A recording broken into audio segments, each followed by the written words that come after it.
Hi guys, welcome to Skanda mentors. ఏపీలో job calendar year release కావడం జరిగింది. మొదటగా జాబ్ క్యాలెండర్ ప్రకారం ఏపీపీఎస్సిలో గ్రూప్ 2 నోటిఫికేషన్ ముందు ఆ ఎగ్జామ్ ఉండే ఛాన్సెస్ ఉంది. కాబట్టి దానికి సంబంధించి మన స్కందా మెంటర్స్లో live and record classes provide చేయడం జరుగుతుంది. దీనికి సంబంధించి classes live and record classes త్వరలో, అంటే ఈ 1 వీక్లోనే on or before April 15th బిఫోరే లాంచ్ చేయడం జరుగుతుంది మన కోర్సు. దానికి సంబంధించి ఒకసారి సిలబస్ అబ్జర్వ్ చేసినట్టయితే ప్రిలిమినరీ ఎగ్జామ్లో ఫస్ట్ మనకు ప్రిలిమ్స్ క్వాలిఫై అయితే మెయిన్స్ ఉంటుంది. 2 స్టేజెస్లో ఉంటుంది.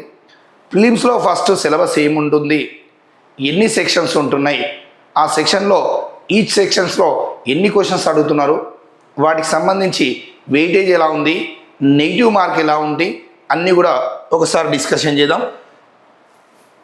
ఒకసారి అబ్జర్వ్ చేసినట్టయితే దీనికి సంబంధించి ప్రిలిమ్స్ అండ్ మెయిన్స్ రెండు కూడా మీరు కోర్సు పర్చేజ్ చేసినట్టయితే మన స్కందా మెంటర్స్లో ప్రిలిమ్స్ ఇస్తాం. ప్రిలిమ్స్ క్వాలిఫై అయిన వాళ్ళకి మెయిన్స్ కూడా ఫ్రీగా క్లాసెస్ చెప్పడం జరుగుతుంది. ఇక్కడ లైవ్ అండ్ రికార్డెడ్ క్లాసెస్ రెండు ఉండడం జరుగుతుంది. మన సిలబస్ చూసినట్టయితే 5 సెక్షన్స్గా డివైడ్ చేసిండు. ఒకటి హిస్టరీ ఆఫ్ ఇండియన్ హిస్టరీ నుండి, అది కూడా హిస్టరీలో ఎన్ని పార్ట్స్ ఉన్నాయి దాని గురించి కూడా డిస్కషన్ చేద్దాం. అలాగే హిస్టరీ ఎవరు చెప్తారు, ఫ్యాకల్టీ, జాగ్రఫీ ఎవరు చెప్తారు, ఇండియన్ సొసైటీ ఎవరు చెప్తారు, ప్రతి సబ్జెక్టు ఫ్యాకల్టీ కూడా మన స్కందా మెంటర్స్లో మీకు వెల్ నౌన్ ఫ్యాకల్టీస్, అంటే మ్యాక్సిమం చాలా వరకు ప్రతి స్టూడెంట్స్ కూడా తెలిసినటువంటి ఫ్యాకల్టీ చేత టీచ్ చేయడం జరుగుతుంది.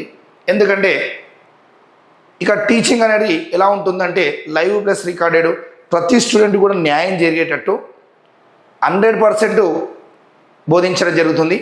బాగా అనుభవజ్ఞులైనటువంటి ఫ్యాకల్టీ చేత మన డిఫరెంట్ ఆర్గనైజేషన్లో వర్క్ చేసినటువంటి ఫ్యాకల్టీ చేత టీచ్ చేయడం జరుగుతుంది. వాళ్ళతోటి కూడా ప్రతి సబ్జెక్ట్ ఫ్యాకల్టీతో కూడా డెమో క్లాసెస్ ప్రొవైడ్ చేయడం జరుగుతుంది. ఇక్కడ history, geography, Indian society, current affairs, mental ability 5 sections ఇవ్వడం జరిగింది. ప్రతి సెక్షన్ కూడా ఈచ్ సెక్షన్కి ఈక్వల్ వెయిటేజ్ ఉంది. అంటే ప్రతి సెక్షన్ కూడా 30 మార్క్స్ ఉన్నాయి. ఒకసారి అబ్జర్వ్ చేసినట్టయితే చూడండి, ఇప్పుడు హిస్టరీ ఆఫ్ ఇండియా 30 మార్క్స్ ఉన్నాయి. ఇందులో ఎన్ని మార్క్స్ ఉన్నాయి, 30 మార్క్స్ ఉన్నాయి. ఈ ప్రతి క్వశ్చన్ నుండి,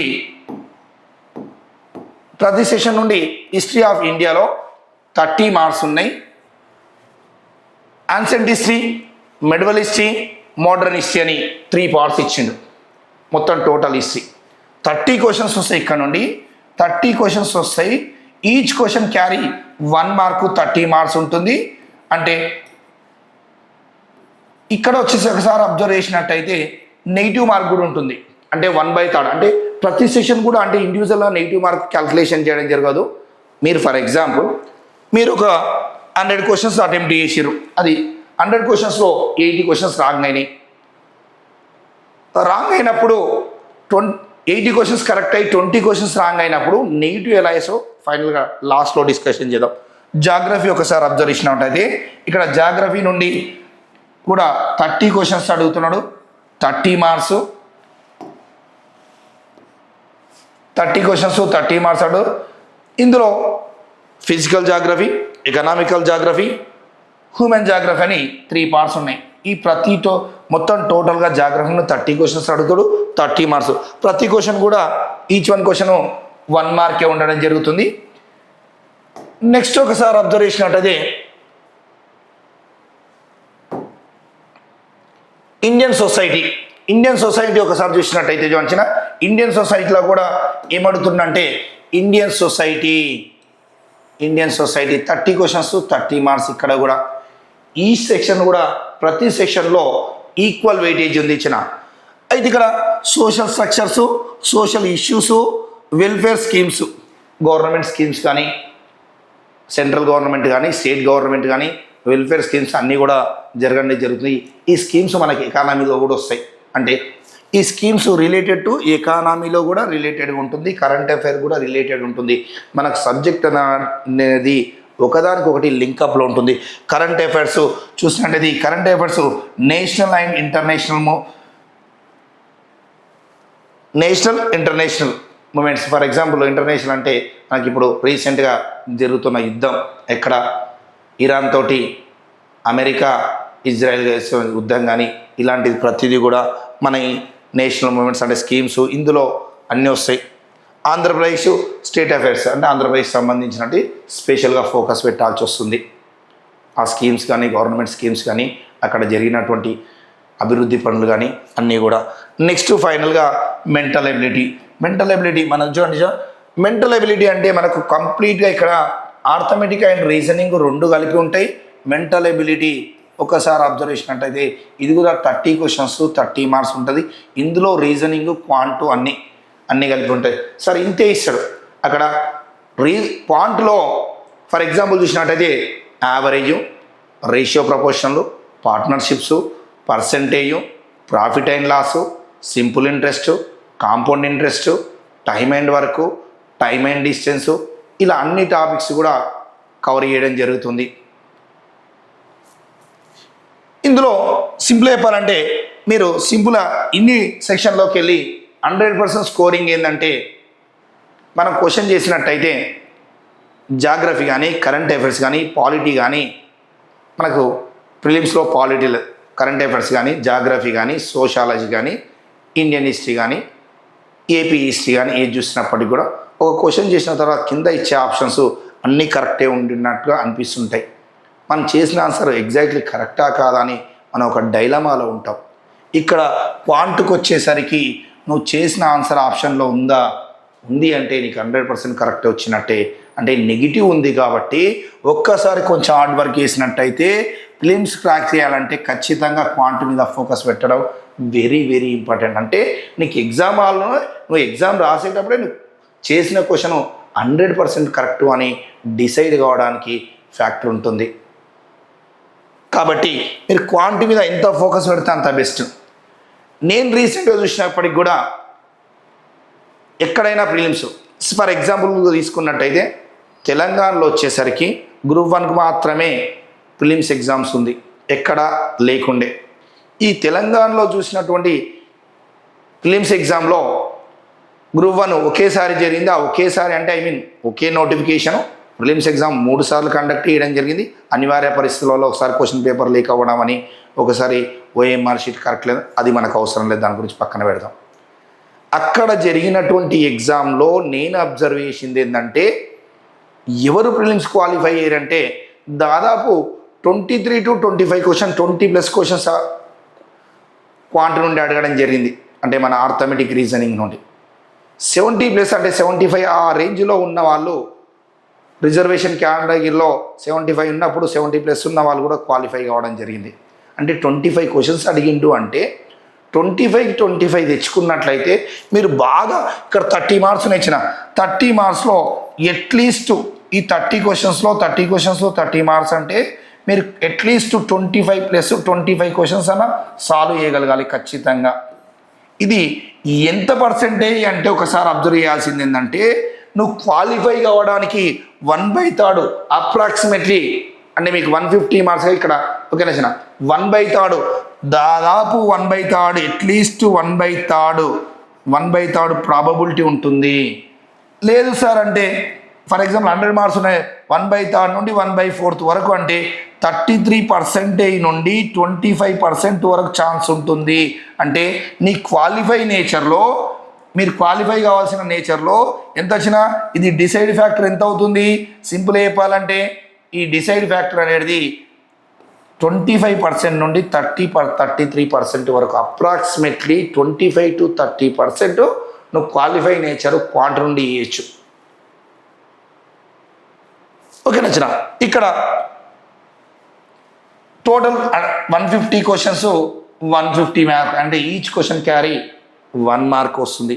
నెగిటివ్ మార్క్ కూడా ఉంటుంది 1/3 డ్యూరేషన్ వచ్చేసి ఎంత 150 మినిట్స్ ఉంది.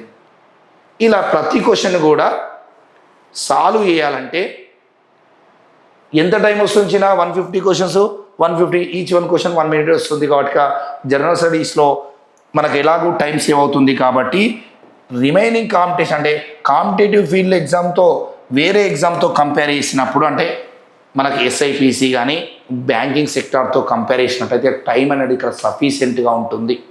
నువ్వు మ్యాథ్స్ ఫ్రీగా టైం సరిపోదు అనకుండా ఖచ్చితంగా మ్యాథ్స్ను సాల్వ్ చేయొచ్చు. ఫ్రీ టైం ఉంటుంది. సెషన్ కట్ ఆఫ్ కూడా ఉండదు. Session cut off is nothing but ప్రతి సెషన్కి కొన్ని బ్యాంకింగ్ ఎగ్జామ్లో రీజనింగ్కి టైం రీజనింగే ఫర్ ఏ సర్టెన్ టైం ఇస్తాడు. 30 seconds 30 minutes 25 minutes ఇస్తాడు. జనరల్ అవేర్నెస్కి సపరేట్ టైం ఇస్తాడు. నువ్వు ఎర్లీగా ఫర్ ఎగ్జాంపుల్ 25 minutes ఇచ్చిండు జనరల్ అవేర్నెస్కి 20 minutes ఇస్తే 5 minutes కూర్చోవాల్సిందే. ఆ 5 minutesని రీజనింగ్లో క్వాంటంలో ఇంగ్లీష్లో యూజ్ చేసుకోవడానికి ఛాన్స్ లేదు. కాబట్టి ఓకేనా సార్, ఇలా మనకు ఈ టాపిక్స్ ఉన్నాయి. దీనికి సంబంధించి మన స్కంద మెంటర్స్లో on or before 15th April live plus recorded batch అంటే రికార్డెడ్ ఈజ్ నథింగ్ బట్ ఏంటంటే ఇచ్చిన లైవ్ క్లాస్. ఫర్ ఎగ్జాంపుల్ ఈరోజు 10 o'clock ఉంది జాగ్రఫీ క్లాస్ ఉంది, ఫర్ ఎగ్జాంపుల్ మ్యాథ్స్ క్లాస్ ఉంది 11 o'clockకి. ఈరోజు మీ ఇంట్లో ఫంక్షన్ సంథింగ్ ఏదో డిఫరెంట్ పర్సనల్ ప్రాబ్లం వల్ల క్లాస్ లైవ్ టైంలో వినలేకపోయినాం. అదే లైవ్ క్లాసెస్ని రికార్డు అక్కడ అవైలబిలిటీ ఉంటుంది. ప్లస్ ఇంకొక లైవ్ ప్లస్ రికార్డ్ వల్ల యూజ్ ఏంటంటే మేజర్ లైవ్ విన్న తర్వాత ఒక స్టూడెంట్స్ అనేది డిఫరెంట్ టైప్స్ ఉంటాయి. అంటే టైప్స్ మీన్స్ నథింగ్ బట్ కొందరు గ్రాస్పింగ్ పవర్ ఎక్కువ ఉంటుంది, కొందరికి తక్కువగా ఉంటుంది. ఒకసారి వినగానే క్యాచ్ చేసే వాళ్ళు ఉంటారు, కొందరు 2-3 times వినాల్సిన వాళ్ళు ఉంటారు. 2 సార్లు వింటే కానీ క్లారిటీ రాదు వాళ్ళకి. ఫస్ట్ లైవ్ విన్న తర్వాత record number of times unlimited times ఎన్నిసార్లు అయినా క్లాస్ వినొచ్చు.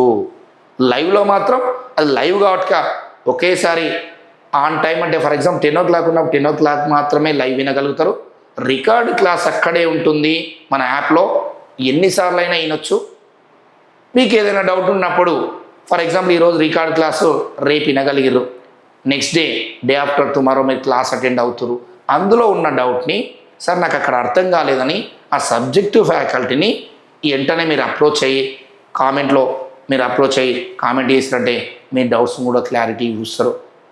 ఇక్కడ క్వాంట్ కానీ జాగ్రఫీ కానీ సొసైటీ కానీ హిస్టరీ కానీ కరెంట్ అఫైర్స్ కానీ ఏ సబ్జెక్ట్లో కూడా నెంబర్ ఆఫ్ అవర్స్ ఎన్ని గంటలు చెప్తారు సార్ అంటే ఇక్కడ నెంబర్ ఆఫ్ అవర్స్ అనేది మేము ఇప్పటి వరకు కూడా ఇన్ని గంటలనే క్లోజ్ చేయాలని స్టూడెంట్స్ రిక్వెస్ట్ ప్రకారం మేము క్లాస్ చెప్పుకుంటూ పోతాం. ఫర్ ఎగ్జాంపుల్ స్టూడెంట్ ఫాస్ట్ గురు నేను పర్సంటేజ్ అనే ఒక టాపిక్ చెప్పిన 5 hours క్లోజ్ చేయాలి అనుకుంటున్నా, 5 hours క్లోజ్ చేయాలి అనుకుంటున్నా.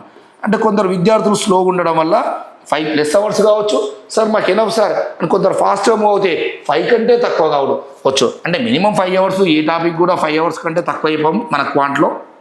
బట్ కాకపోతే ఇక్కడ మనకు కావాల్సింది ఏంటంటే మీరు కొంచెం స్లోగా ఉండండి, మాకు కొంచెం స్లోగా వెళ్ళండి సార్ పర్లేదు మనకు టైం ఉంది, చాలా టైం ఉంది నోటిఫికేషన్కి ఎగ్జామ్కి అన్నప్పుడు ఖచ్చితంగా నెంబర్ ఆఫ్ అవర్స్ అని ఇంక్రీజ్ చేయడం జరుగుతుంది. ఓకేనా, మన ఛానల్ని సబ్స్క్రైబ్ చేసుకోండి. ప్లేస్టోర్లోకి వెళ్ళి స్కంద మెంటర్స్ అనుకున్నాగా మన యాప్ ఉంటుంది. దాంట్లో ప్రతి సబ్జెక్ట్ సంబంధించి డెమోసు కోర్సెస్ ఆఫర్ చేస్తున్నాం, ప్రతిదీ కూడా ఉంటుంది. డౌన్లోడ్ చేసుకోండి, లైక్ చేయండి, ఈ వీడియోని డౌన్లోడ్ చేసుకోండి, సబ్స్క్రైబ్ చేసుకోండి. Thank you guys, all the best అందరికీ.